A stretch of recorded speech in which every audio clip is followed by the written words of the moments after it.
And stuff I'll never be on my knees. You can't slide, you can slide, you can help, right? And this stuff I'll never be on my knees. I've been thinking about why you act so proud. I've been thinking about what's the shit about. Am I losing control? Am I losing my soul? Just tell me, am I losing you? Be my boy, be my boy, be my boy.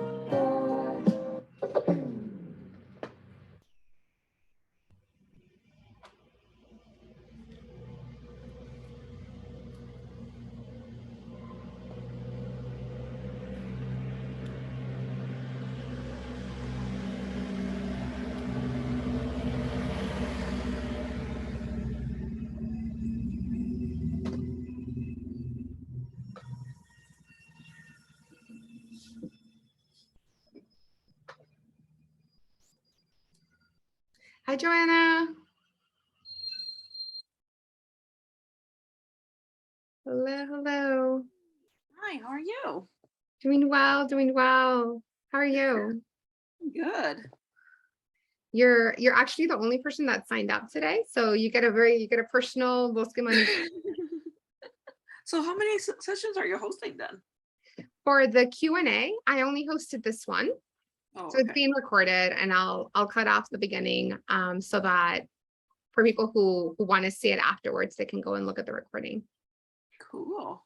Yeah. Well, at first I wasn't gonna join because I feel like there's a lot going on in fall already. And then I re-look at it again, and then I'm like, oh God, I really want to join again. Well, do you have any like particular questions? Like what's sticking out to you? Just want to learn more? Yeah, like what exactly is that about? Because at first when I heard about it, it was about tools, and then afterwards I'm like, oh, I feel it's about behavior too, so I'm like not sure. Yeah, and it's more about behavioral change, right? So there is definitely like a cover of the technical tools that is part of my background. I consider myself like a financial translator, but we can have a lot of knowledge about what to do with money that doesn't actually change our behavior, right? So knowledge is enough. Bosque money ends up being like an accountability, and it also helps you look more at your patterns, at like your personal patterns, your money history patterns, so that you can start to integrate, to like really own the parts that work, the parts that don't, and then create practices, systems that automate money, right? So that you're actually thinking about money less. Yeah. So what does Bosque money mean? Bosque means forest. Yeah, it's in Spanish. It's a Spanish word. So it's and the way that you would say it is BOHS and then Kay. Bosque. Bosque. Mm-hmm. It's forest. It So means like, forest in Spanish. And the idea is that when you see a forest, you see a lot of like single trees, but actually they're all connected. Like the forest is all like living, it's like more of one entity. And when it comes to money, you see all these individual people, all these individual choices we make, but it's actually a lot more collective. Does that make sense? So our yeah, that makes individual so much sense. connections, yeah. Yeah. So what are the sessions? There's 6 sessions. And actually, let me share I have a bit of a presentation so that Ooh, you that'll can be get you can see more about what it's about, right? So Bosque Money, this is the Q&A. And thank you for coming. Thank you. I remember last time you and I were just chit-chatting, and then it was like, well, if you're interested, there's a Q&A session. Bosque Money is to help people own their power with money, meaning being very aware of the decisions they're making and like actually making the decisions. A lot of the times life can be so hectic that we just kind of do whatever comes to us naturally, whether it helps us or not, right? So Bosque Money creates a space where people really start to question, like, what am I doing? Is this working? Do I want to do something else? What can I do? It's very interactive. And for this Q&A session. I'll go over the purpose of the program, the format, common questions that people have, and then I'll just share a little bit more about my background. The main premise about Bosque Money is that all of us have what it takes to be confident with our money decisions, right? You don't have to be a certified financial planner to understand how to balance your money decisions, how to do your retirement, how to do your cash flow, how to know how much you can give family versus how much to put aside for yourself. It's about, Bosque Money is about recognizing how much you can do in this area of your life that maybe you've kind of pushed out. You're like, oh, it's too stressful. Or often we only really come and look at our money when there's a crisis. So Bosque Money is made up of 3 parts. There's the 11 community sessions where we meet together. At the first 6 weeks, we meet weekly, and then afterwards we start to meet every 4th week. And the idea is that by the time people are done with Bosque Money, they'll have a practice of meeting with their money monthly and looking like, what worked last month? What do I see that's coming up next month that I need to prepare? And what feedback am I getting from my money? Like, what is working well? What needs more work on it? Okay. There's access to the Grove, which is where I have a lot of I've done sessions on budgeting. I've done sessions on investing. So the recordings of that are available on the Grove. And it's a membership only space. You'll also have community office hours once a month, and I offer community office hours, and then I offer what are called arborist deep dives. And that's where I look at a technical issue more closely, right? So I'll give you a little bit of things to look at before we meet. And then during the meeting, you can have Q&A. And then it also offers one-on-one session with me, right? Mm-hmm. So there are 3 meetings in a month then? So the community session, after the first 6 weeks, and then it would have 3 meetings in 1 month? Then it's you have one 90-minute session with me during the 6-month program, right? So after the 6 weeks, then you're welcome to set an appointment with me and we'll meet one-on-one for 90 minutes. Every month though, I do offer community office hours and arborist deep dive. So you have access to me twice a month in addition to your Bosque Money sessions. Okay. Like in October. And it's not every month that I offer the deep dives, same with office hours. It just depends on how many people sign up. Okay, that makes more sense. Yeah. For example, October, I'm going to be doing one on managing debt, a deep dive on managing debt. And then November, there's going to be one on holiday shopping, right? Managing holiday shopping. December, I'm going to take off, but January will be something on making plans for financial plans for the year, financial goals. Awesome. Yeah.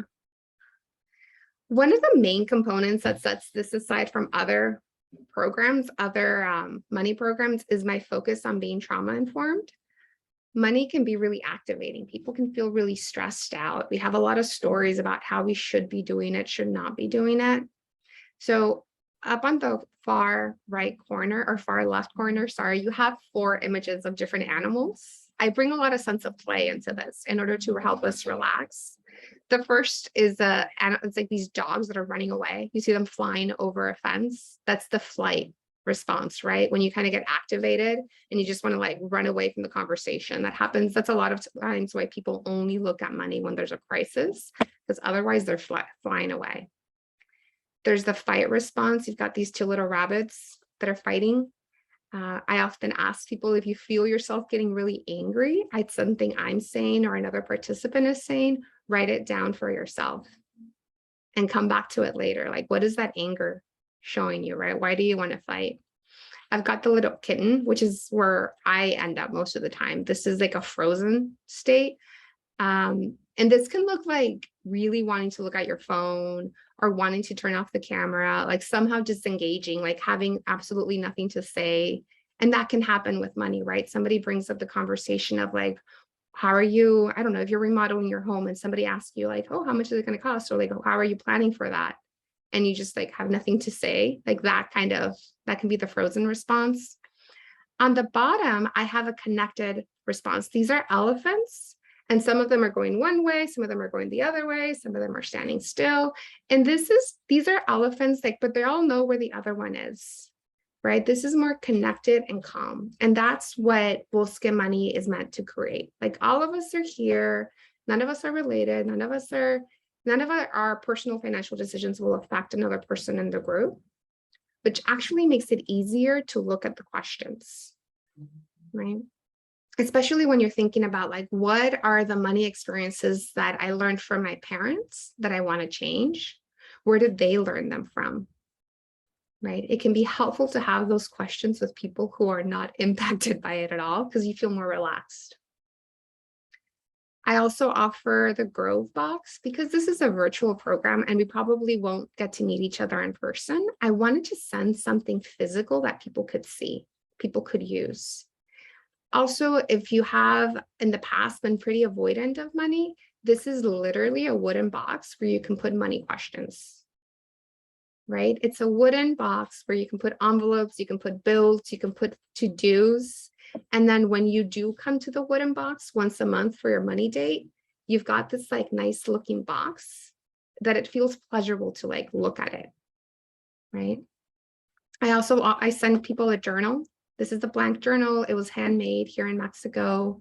I send coloring pencils because again, I want people to get in touch with like, when did they learn money lessons? Usually by the time we're 7 years old, we already have our money personality. So we want to talk to that 7-year-old in some way, right? So a lot of drawing. And then I send these little blank note cards. So there's different sizes. And the idea here is that if there's a money practice, a money goal, a money question you're trying to solve or to spend time on, you would write that down. And with these clips, you can put them up on either on your vision board or inside the box itself, like here in the box. And like, that's the thing that you're working on right now. Money can often feel so overwhelming. So by breaking down the things we have to do one at a time, and like, you're only going to look at the one thing on your index card, on your intention paper, right? And you have 6 months to be helped by the group as you build these new practices. And like, it's all private. Like we all have different ideas of what we want to do. The last thing is I help people uphold the sharing and listening guidelines. So confidentiality, what you hear here, when you leave here, let it stay here. We're all trusting each other with this sensitive information. Another thing to keep in mind is you can see how I've set up the program, right? People who are attracted to this type of program are gonna be attracted to these kind of guidelines. So you can feel confident that we're all gonna have confidentiality with each other. We focus on listening to understand rather than just responding automatically. And the third one, avoid giving advice, but do give appreciation. So me as a certified financial planner, I do comprehensive financial planning, or that was what I did before becoming a coach. And we always focused on learning our clients' experiences and their goals and their vision and what worked for them before giving advice. This meant I would meet with clients a couple of hours, ask them a bunch of questions, because within the first 10 minutes, I told them what they should do, then I wasn't really being comprehensive. So when we're in a meeting together, we're not telling each other like, I mean, it's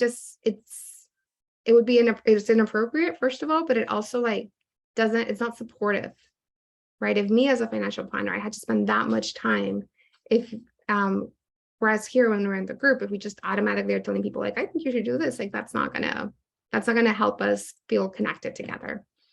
On the other hand, though, I do encourage people to give appreciation, right? So a lot of emojis, a lot of like twinkle fingers, and a lot of like hands on chest. Like if someone says something that's meaningful or that like you relate to it, we try and, again, because we're virtual, like that's the invitation. Any questions on these guidelines? Oh, they're amazing. It's really well thought out. So Thank you. The session dates, like I said, we meet weekly on Mondays, and it's from 1 to 2:30 Central Standard Time. And I think you're Pacific time, right? So that would be 11 to 12:30 p.m., right before lunch. And then we transition to monthly. December would be the first monthly meeting. So it's the 19th. And then you can see these dates. And if you have to miss one, that's fine. I record them and I'll make the recordings available. So what exactly like do we talk about in the community sessions? In the community sessions, we look at our current patterns with money, right? So, and actually, I don't have it here. Let me pause. I should have included that here. But there is one. Yeah, I just mean, is it like a teaching and then like Q&A, or is it like all Q&A, or like what's the format? I guess that's what I'm asking.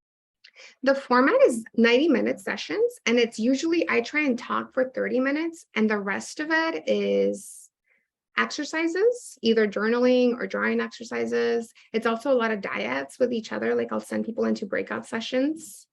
And we also have group conversations. So I help facilitate group conversations. The goal is always for me to maybe present 30 minutes, a third of the time, and the rest of the time to be interactive. And that's why the technical parts, because not everybody needs to know about investing. Not everybody needs to wants to learn about estate planning. So I offer those. People are welcome to come live, but they're also available in recordings. Okay. And here's the layout, right? So session 1, arrive and settle, like what brings you to here? And we get to know each other. Who are the people that you're going on this journey with? Session 2, align and seed. Seed meaning what is the seed that you're planting?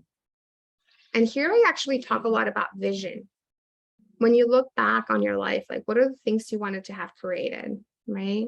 If you want an avocado tree, then don't plant orange seeds. That's kind of the question. That's why I call it seed. Like look at the seed that you're planting. Is the tree, the fruit that's going to come from it, what you actually want? Unearth and sprout. Here for unearthing, I invite people to look at their money history.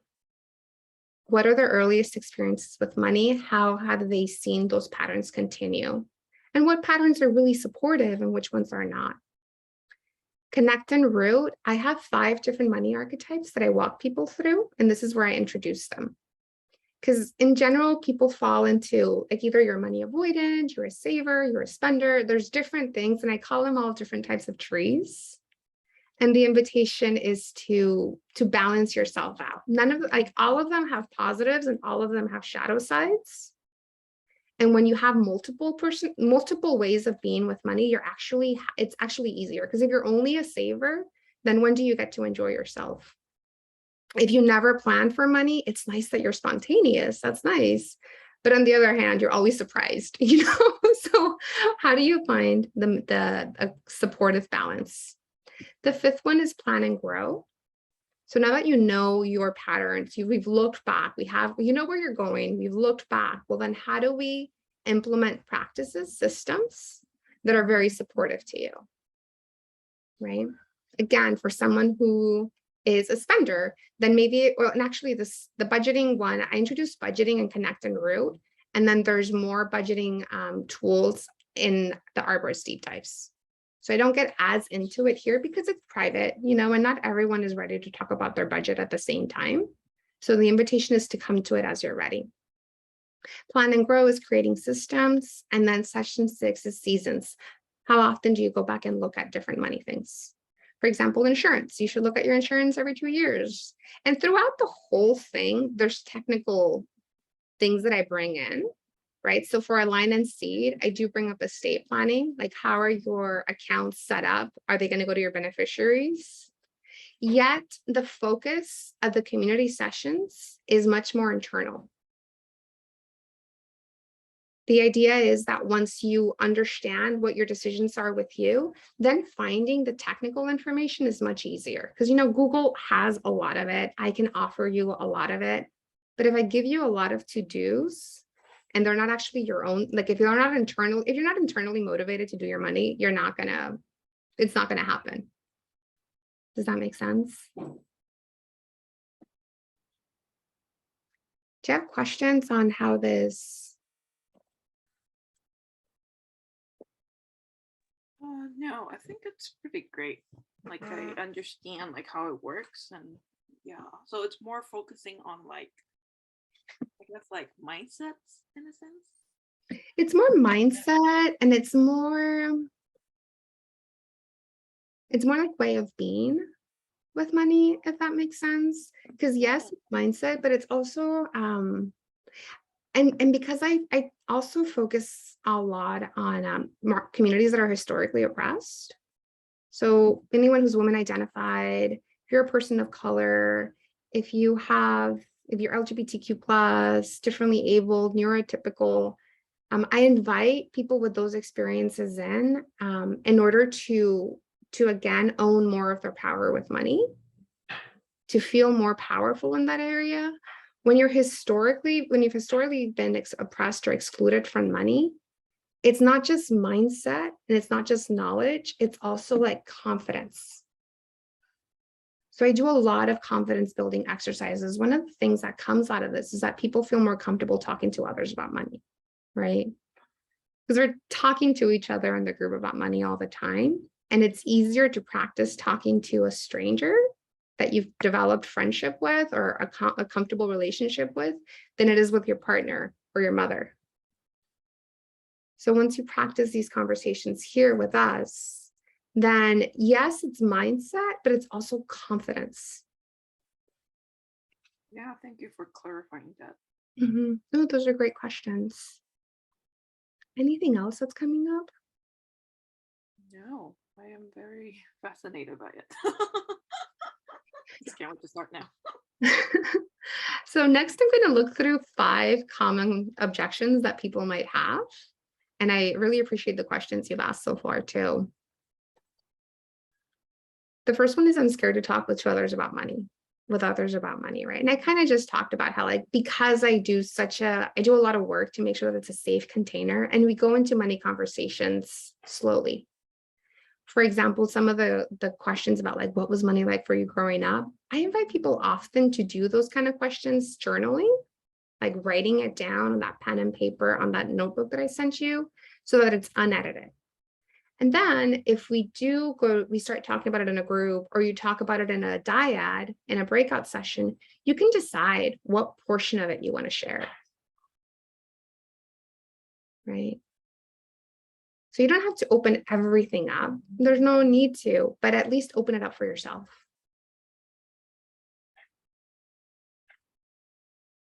Yeah, that makes a lot of sense. Yeah. The next one is, couldn't I do this on my own? Right? Couldn't I just go find the technical things and figure out what the beneficiary should be? And a lot of people can. A lot of people do. There's a lot of do-it-yourselfers out there. They feel pretty confident with their money, and that's awesome. And there's a lot of things that we can do on our own. And yet it's easier with support.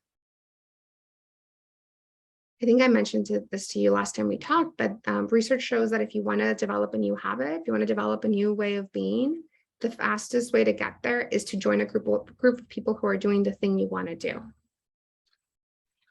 Because that way, we tend to want to be, I think the psychological thing is concordant. We want to, if we tell someone we're going to do something, we want to do it. Like we'll keep each other accountable because we want to be the person we say that we are.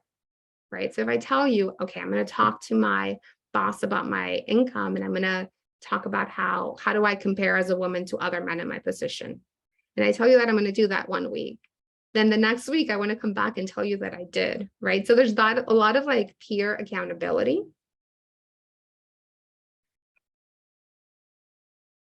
The next question is similar. It's like, I've tried working on money before and I can't stay with it. Right? Like there's often we're like, okay, this time I am going to budget, or this time I am going to, like, I've done a lot of self-inquiry and I'm ready to change the way that I do things. It can be easier with a group of people. We get to see each other's different experiences, like they mirror our experiences back to us, right? Someone might say something that you'll think, wow, I think that's exactly what happened to my grandmother. Or I finally understand why my parents' family does that, or my partner's family does that. They'll end up mirroring back to you different ways of being with money, and they're a window too into how to think about things differently. Another question is, how much time will this take? Right? There's actually the sessions that we're doing, and I do ask people to commit to attending as many of them as they can, just so that we keep the group together.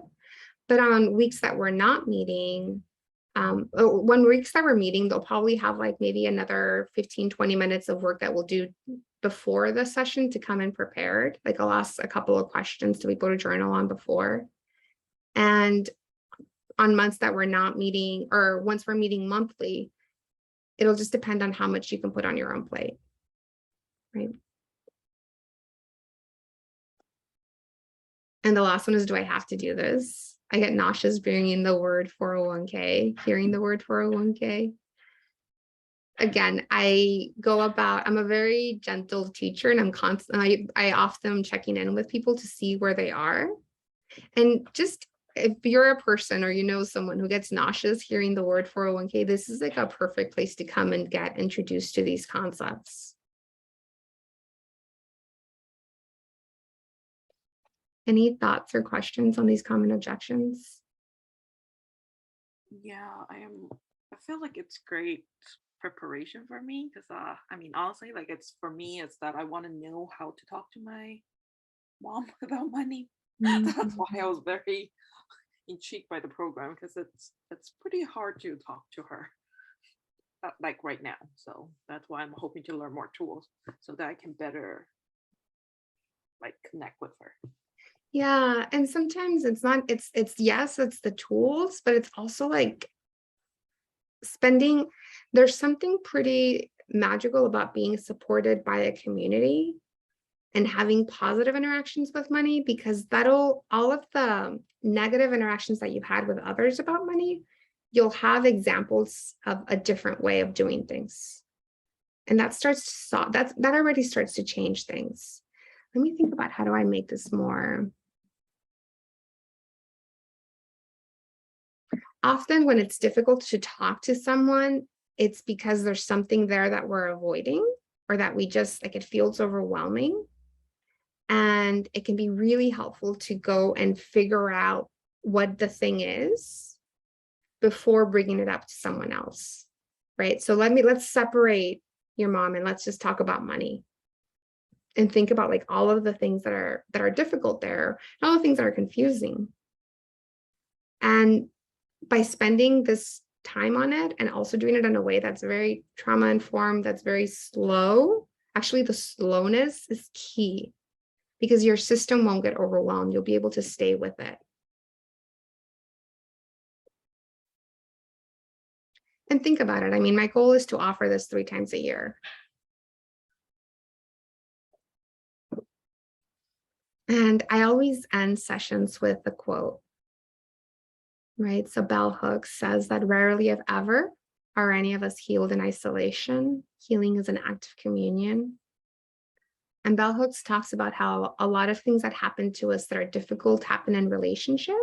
So they actually have to be healed in relationship too. And I use so my bent, I'll bring in a little bit of myself. My bent at the word healing is because money can be so harmful. I think of, you and I have talked about like environmental collapse and how money is a main part of it, right?